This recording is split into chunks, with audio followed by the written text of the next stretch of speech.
বিসমিল্লাহির রহমানির রহিম। সম্মানিত শিক্ষক মন্ডলী, আশা করি আপনারা সবাই ভালো আছেন। আজকের এই ভিডিও আমি তৈরি করতেছি মাদ্রাসা শিক্ষা অধিদপ্তরের অধীন যে সকল সম্মানিত মাদ্রাসা শিক্ষক বৃন্দ আছেন তাদের জন্য। আপনারা সবাই জানেন মাদ্রাসা শিক্ষা অধিদপ্তরের অধীন মাদ্রাসা শিক্ষকগণ এবং সাধারণ শিক্ষকগণ যারা মাধ্যমিক স্কুল অ্যান্ড কলেজে চাকরি করেন, আপনারা সবাই জানেন যে সরকার ২ টো নোটিশ জারি করেছে। মাদ্রাসা শিক্ষা অধিদপ্তর এবং আ আ সাধারণ শিক্ষা অধিদপ্তর থেকে আলাদাভাবে ২ টো আ নোটিশ জারি করেছে। সেই নোটিশের বিষয়বস্তু হলো আপনার Google Docs এর মাধ্যমে আপনার মনিটরিং চেকলিস্টের তথ্য প্রেরণ। তো মাদ্রাসা শিক্ষা অধিদপ্তরের অধীন আবার পরবর্তীতে আরেকটি নোটিশ জারি হয়েছে। সেটি হলো যে ইতিমধ্যে দেখা গেছে যে মাদ্রাসা শিক্ষা অধিদপ্তরের অধীন যে সকল শিক্ষা প্রতিষ্ঠান আছে তারা মূলত আপনার Google Docs এর মাধ্যমে তথ্যগুলো আ প্রেরণ করতে পারেনি বা প্রেরণ করেনি। তো এই মর্মে একটি নোটিশ জারি করেছে। সেখানে স্পষ্টভাবে উল্লেখ আছে যে মাদ্রাসা শিক্ষা অধিদপ্তরের অধীন যে সকল শিক্ষা প্রতিষ্ঠান আছে তাদেরকে অবশ্যই Google Docs এর মাধ্যমে তথ্য প্রতিদিন ৩ টার মধ্যে প্রেরণ করতে হবে। তো এই তথ্য আ যে সকল প্রতিষ্ঠান প্রেরণ করেনি তাদের একটা তালিকা এখানে নোটিশের ৩ নম্বর পৃষ্ঠায় ধরিয়ে দিচ্ছে। এখান থেকে আপনারা দেখে নিতে পারবেন যে, যে সকল প্রতিষ্ঠান মূলত এখনো পর্যন্ত তথ্য প্রেরণ করতে সক্ষম হয়নি বা প্রেরণ করেনি বা বিষয়টি বুঝতে পারেনি। তো যে সকল মাদ্রাসার শিক্ষকগণ বিষয়টি বুঝতে পারেননি তাদের জন্য আজকের এই ভিডিও। আশা করি ভিডিওটি শুরু থেকে শেষ পর্যন্ত আপনারা দেখবেন, তাহলে অবশ্যই উপকৃত হবেন। আমি আপনাদেরকে এই ভিডিওতে মূলত দেখাবো যে মাদ্রাসার তথ্যগুলো কিভাবে আপনারা অনলাইনে Google Docs এর সাহায্যে প্রেরণ করবেন তার সম্পূর্ণ ব্যবহারিক প্রক্রিয়া। তো চলুন আমি সরাসরি আপনাদেরকে অনলাইনে নিয়ে যাব। তার আগে আমরা অ্যা মাদ্রাসা মাদ্রাসার যে লিঙ্কটি আছে সেই লিঙ্কটি আপনাদের সাথে একটু পরিচয় করে দিচ্ছি। মাদ্রাসার লিঙ্কটি হলো মূলত এই যে এটি আপনারা এই যে স্ক্রিনে দেখতে পাচ্ছেন, এই যে লাল রঙের যে অংশটুকু দেখতে পাচ্ছেন যে এখানে লিখে রাখছি যে এই লিঙ্কটি যেটা হলো https://forms.gla এইভাবে একটা লিঙ্ক দেয়া আছে। এটা হলো মাদ্রাসা শিক্ষা অধিদপ্তরের জন্য লিঙ্ক। আবার একইভাবে আপনারা একটু খেয়াল করেন নিচের দিকে আরেকটি লিঙ্ক আমি দিয়ে রেখেছি। এটা মূলত আ সাধারণ শিক্ষা বোর্ডের অধীন বা সাধারণ শিক্ষা মাধ্যমিক উচ্চ মাধ্যমিক শিক্ষা অধিদপ্তরের অধীন যে সকল শিক্ষা প্রতিষ্ঠান আছে তারা এই নিচের লিঙ্কে তথ্য প্রেরণ করবেন। তো নিচের লিঙ্কে অলরেডি বিভিন্ন প্রতিষ্ঠান তথ্য প্রেরণ শুরু করেছে এবং এটা নিয়ে কোনো কমপ্লেইন নেই বা দ্বিতীয় কোনো নোটিশ আসেনি। বাট মাদ্রাসার ক্ষেত্রে নতুন করে নোটিশ এসেছে যে অনেকেই প্রেরণ করেনি। তাদের তালিকা সহ একটা নোটিশ এসেছে। তো আপনারা কিভাবে প্রেরণ করবেন সেটা আমি আপনাদেরকে দেখাচ্ছি। তাহলে যেটা করবেন সম্মানিত ভিউয়ার্স, আপনারা যেটা করবেন যে অবশ্যই এই যে আমার স্ক্রিনে দেখানো নম্বরটি, এই নম্বরটি আপনারা আ এটা আপনারা যেটা করতে পারেন, এটা আমি স্ক্রিনে আমাদের এই ভিডিও ডেসক্রিপশন বক্সে দিয়ে দিব। সেখান থেকে আপনারা নিয়ে নিতে পারেন অথবা আপনারা এই স্ক্রিন থেকে দেখে এটা আপনারা একটা টাইপ করে লিখে নিতে পারেন। লিখে নেওয়ার পরে এই অংশটুকুই আপনারা যদি আ লিখে নেওয়ার পরে যদি এই অংশটুকু আপনারা জাস্ট কপি করে কোথাও রেখে দেন। রেখে দেওয়ার পরে এই অংশটুকুই আপনারা যেটা করবেন, এরপরে এই অংশটুকু কপি নিয়ে নেওয়ার পরে আপনি একটা ব্রাউজার ওপেন করবেন। যেমন আমি এখান থেকে Google Chrome ব্রাউজার ওপেন করলাম। সেই ব্রাউজারের অ্যাড্রেস বারে একদম টপে যে অ্যাড্রেস বারটি আছে, এই অ্যাড্রেস বারে যেয়ে আপনি পেস্ট অ্যান্ড গো এটাতে ক্লিক করবেন। ক্লিক করলে মাদ্রাসা শিক্ষা অধিদপ্তরের মনিটরিং চেকলিস্টের ফর্মে নিয়ে যাবে। তো এখানে নিয়ে আসার পরে সম্মানিত শিক্ষক মন্ডলী যেটা করবেন, মাদ্রাসা শিক্ষার অধীনে যারা আছেন তো যেটা করবেন তারা এখানে পর্যায়ক্রমে আ এই লিস্টের তথ্যগুলো পূরণ করবেন। তো এখানে একটা বিষয় আপনাদেরকে সাথে শেয়ার করে রাখি, সেটা হলো এই ফর্মটিতে আপনাদেরকে আসতে হলে অবশ্যই কিন্তু আ আপনাদের ব্রাউজারে অবশ্যই একটি Gmail আইডি লগইন থাকতে হবে। অথবা আপনাদেরকে যেমন আমার ক্ষেত্রে সরাসরি চলে আসলো। আমার ক্ষেত্রে সরাসরি চলে আসার কারণ হলো আমার এই দেখেন উপরে একটি আইডি দেয়া আছে suhail.cs@gmail.com। এই আইডিটি মূলত আমার লগইন করা আছে। সেজন্য সরাসরি আমার এই ব্রাউজারে এই পেজটা চলে আসলো। আর কারো যদি এরকম সমস্যা হয় যে এই পেজটা আসতেছে না, ১ম এ আপনাদের কাছে এই ইমেইল আইডির লগইন চাচ্ছে, তাহলে অবশ্যই আপনারা যেটা করতে পারেন সেটা হলো আপনাদের নিজ মাদ্রাসা প্রতিষ্ঠানের যে একটা রেজিস্টার্ড ইমেইল আইডি আছে সেই আইডি দিয়ে আপনারা সেই আইডি এবং পাসওয়ার্ড দিয়ে আপনারা ১ম এ লগইন করে নিবেন। লগইন করার পরে আপনাদের সামনে এই পেজটি আপনার ভিজিবল হবে। ভিজিবল হলে আপনারা এই পেজের পর্যায়ক্রমে যে তথ্যগুলো আছে সেই তথ্যগুলো আপনারা এখানে দিতে থাকবেন। যেমন এখানে দেয়া আছে মাদ্রাসার নাম, অঞ্চল, জেলা, উপজেলা, এমনকি ধরন, এরপরে হলো তারিখ, তারিখ দিবেন, এটা হলো যেদিনকার তথ্য পাঠাবেন সেই দিনকার তারিখ, তারিখ, এরপরে ইন নাম্বার দিবেন, এরপর মাদ্রাসা প্রধানের নাম দিবেন, মুঠোফোন নম্বর দিবেন, এরপর ইমেইল দিবেন, এরপর নেক্সট দিবেন। নেক্সট দিলে আপনাদের সামনে এই যে এই অনুসারে নতুন একটি ফর্ম, আ আ পরবর্তী তথ্যগুলো ভিজিবল হবে। যেমন আমি আপনাদের সাথে টেস্ট পারপাস দেখাচ্ছি যে একটি মাদ্রাসার নাম আমি লিখছি যে আ মানে গ্রাম নাহালি মাদ্রাসা।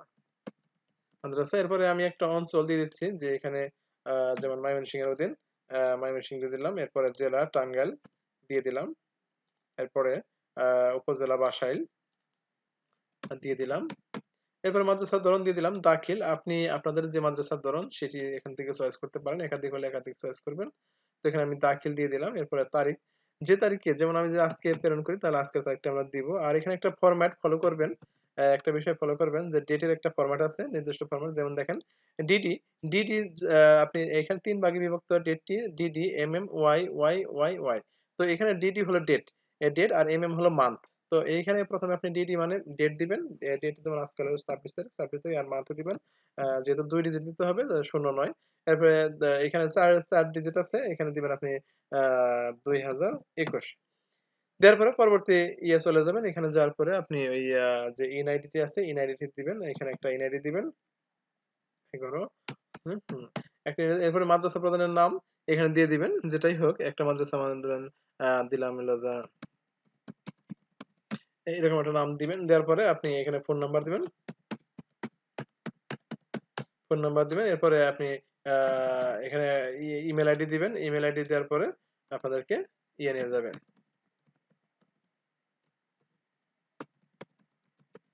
এটি দেওয়ার পরে আপনাদেরকে যেটা করতে হবে নেক্সট এ ক্লিক করতে হবে। নেক্সট এ ক্লিক করলে সম্মানিত শিক্ষক মন্ডলীর পরবর্তী পেজ ভিজিবল হবে। পরবর্তী পেজে এইভাবে তথ্যগুলো থাকবে। আর এখানে একটা বিষয় খেয়াল রাখবেন, যেহেতু এখান থেকে অ্যা অ্যা ১ম শ্রেণী থেকে শুরু করে একদম ইবতেদায়ী আপনার বলা চলে যে এখানে দাখিল ১১, ১২, আলিম, ফাজিল, কামিল, হ্যাঁ? সকল তথ্যই দেয়া আছে।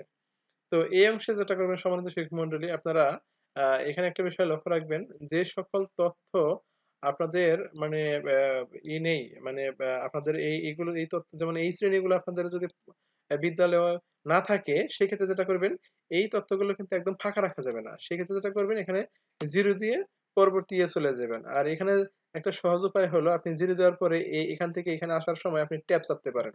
ট্যাব চাপলে আপনাকে যেটা করতে হবে বারবার আপনাকে মাউস ধরতে হবে না। তো এখানে 0 দিয়ে দিবেন। আর যে সকল রিলেটিভ তথ্য আপনাদের মানে আছে যেগুলো আপনাদের অবশ্যই আ পূরণ করতে হবে সেগুলো অবশ্যই আপনারা পূরণ করে দিয়ে দিবেন। যেমন এখানে যে মনে করেন যে তথ্য আছে সেই ক্ষেত্রে আপনি দিয়ে দিবেন। এখানে আপনার মোট শিক্ষার্থীর সংখ্যা এবং উপস্থিত শিক্ষার্থীর সংখ্যা এখানে পর্যায়ক্রমে তথ্যগুলো পূরণ করে দিবেন। আরেকটা বিষয় হলো যেহেতু বর্তমান রুটিনে যেমন ৬ষ্ঠ শ্রেণীর ক্লাস সপ্তাহে ১ দিন হতে হয়। সেক্ষেত্রে আপনারা যেটা করবেন আ যেদিন ক্লাস হবে সেদিন উপস্থিতি দেখাবেন। আর যেদিন ক্লাস হবে না সেদিন মোট ঠিকই দেখাবেন কিন্তু উপস্থিতিতে দেখাবেন 0। এইভাবে কিন্তু আপনাকে তথ্য পূরণ করে দিতে হবে। একইভাবে 7 এও তাই। 7 এ যেহেতু সপ্তাহে ১ দিন ক্লাস হয় সেক্ষেত্রে যেটা করবেন যে মোট শিক্ষার্থী তো আপনাকে প্রতিদিন দেখাতেই হবে। মোট শিক্ষার্থী ধরেন যদি আপনার হয় ১২০ আর যদি উপস্থিত শিক্ষার্থীর সংখ্যা যে ঐদিন যদি আপনার ক্লাস না হয় যেদিন আপনি রিপোর্ট দিবেন, যদি ক্লাস না হয় তাহলে 0 আর যদি ক্লাস হয় তাহলে অবশ্যই যে কজন উপস্থিত আছে সেই কজন দিয়ে দিবেন। যদি আপনার উপস্থিত হয় ধরেন ৫৫ এইভাবে দিয়ে দিবেন।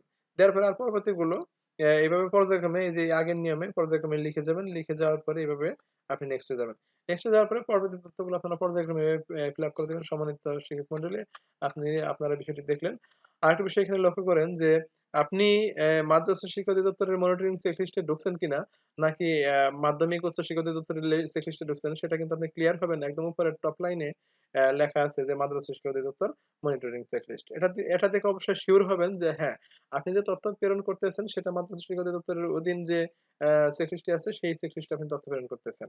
আপনি আ মাধ্যমিক, উচ্চ মাধ্যমিক শিক্ষা অধিদপ্তরের চেক লিস্টে তথ্য প্রেরণ করতেছেন না। এটা কিন্তু শুরুতেই আপনি এই উপরে হেডলাইনটা দেখে ক্লিয়ার হয়ে নিবেন। আর এটা শুরুতেই দেখবেন যখন আপনি এই ফর্মে ঢুকবেন তখনই এটা দেখে নিবেন। আমি যেমন এই যে ১ম পেজে আবার চলে যাচ্ছি। এখান থেকে ১ম পেজে যাওয়া যায় নিচে থেকে ব্যাক। ব্যাকে দিলে আমি ১ম পেজে চলে যাব। ১ম পেজে দেখেন যে উপরে লেখা আছে। মাদ্রাসা শিক্ষা অধিদপ্তর মনিটরিং চেক লিস্ট আর আ আ ছোট করে একটু নির্দেশনা দেয়া আছে যে এখানে বলা আছে যে আপনার সকল তথ্য ইংরেজিতে প্রদান করুন ও কোনো প্রশ্নের উত্তর প্রয়োজন না হলে 0 দিন। এটা অবশ্যই খেয়াল রাখবেন। আর অবশ্যই বিকাল ৩ টার মধ্যে এই তথ্যগুলো পূরণ করবেন। আর আমি আপনাদেরকে পাশাপাশি যে নতুন একটি ট্যাব এই যে উপরে অ্যাড্রেস বার থেকে নতুন একটি ট্যাব নিয়ে আপনার মাধ্যমিক ও উচ্চ শিক্ষা অধিদপ্তরের যে চেকলিস্ট আছে সেটি দেখাচ্ছি। সেটি দেখানোর জন্য আমি সরাসরি মাধ্যমিক ও উচ্চ শিক্ষা অধিদপ্তরের চেকলিস্টে চলে যাচ্ছি। এখানে দেখেন সম্মানিত শিক্ষক মন্ডলী একদম টপ লাইনে অ্যাড্রেসে টপ লাইনে দেয়া আছে যে ব্যানারটি আছে, ব্যানারে দেখেন লেখাই আছে যে মাধ্যমিক ও উচ্চ শিক্ষা অধিদপ্তর। এটা দেখে কিন্তু আপনারা বুঝতেই পারবেন যে এটা হলো মাধ্যমিক উচ্চ শিক্ষা অধিদপ্তরের চেকলিস্ট।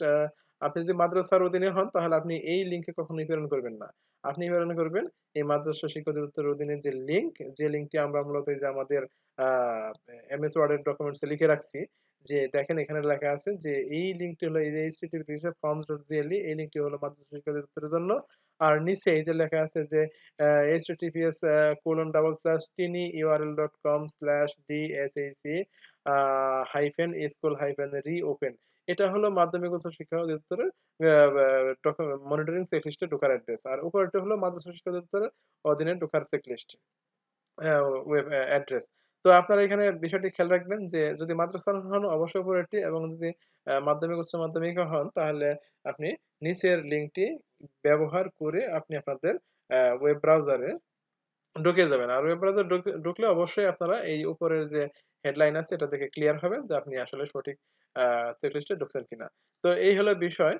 আশা করি বিষয়টি বুঝতে পেরেছেন যারা মাদ্রাসা শিক্ষা অধিদপ্তরের অধীনে আছেন যে অনেকেই ভুল করে বা মাধ্যমিক উচ্চ শিক্ষা অধিদপ্তরের লিংকে তথ্য প্রেরণ করে ফেলেছেন। এরপরে দেখা গেল যে তাদের লিস্টটা আপনাদের এই যে এরকম যে নোটিশটা আছে সেই নোটিশের একদম যারা পেন্ডিং যারা এখনো প্রেরণ করেনি তাদের তথ্যগুলা এই যে এরকম ভাবে চলে আসছে। এইভাবে আপনার জেলা, ডিস্ট্রিক্ট এবং উপজেলা ওয়াইজ তথ্যগুলো আপনার এইভাবে চলে আসছে যে এরা প্রেরণ করতে সক্ষম হয়নি অথবা প্রেরণ করেনি। তো এদের বিরুদ্ধে মানে একটা হুঁশিয়ারি নোটিশ দিয়েছে যে যদি আপনারা সঠিকভাবে প্রেরণ না করেন তাহলে ওদের এনটিএ বন্ধ করে দেওয়া হবে। যদিও তা করবে কিনা তা আমরা জানি না। তো জাস্ট এভাবে একটি জাস্ট একটা নির্দেশনা একটা চিঠি অলরেডি ইস্যু করেছে। তো আশা করি বিষয়টি বুঝতে পেরেছেন সম্মানিত শিক্ষক মন্ডলী এবং সম্মানিত ভিউয়ার্স যারা এই ভিডিওটি দেখলেন। ভিডিওটি যদি ভালো লেগে থাকে অবশ্যই ভিডিওটি লাইক দিবেন, কমেন্টস করবেন কোন বিষয় জানার থাকলে। আর অবশ্যই আমার এই ভিডিওটিতে সাবস্ক্রাইব করবেন এবং বেল বাটন চেপে এই পরবর্তী ভিডিওগুলো পাওয়ার জন্য অবশ্যই বেল বাটন চেপে রাখবেন, চাপবেন, বেল বাটন ক্লিক করে দিবেন। আ আর আপনাদের কোনো মতামত থাকলে অবশ্যই কমেন্টস বক্সে লিখবেন। আর আশা করি বিষয়টি বুঝতে পেরেছেন। তো ধন্যবাদ সবাইকে। আজকে এ পর্যন্তই। পরবর্তী ভিডিও আপনাদের সাথে নতুন একটা বিষয় নিয়ে হাজির হব। তো সবাই সুস্থ থাকবেন, ভালো থাকবেন। আসসালামু আলাইকুম।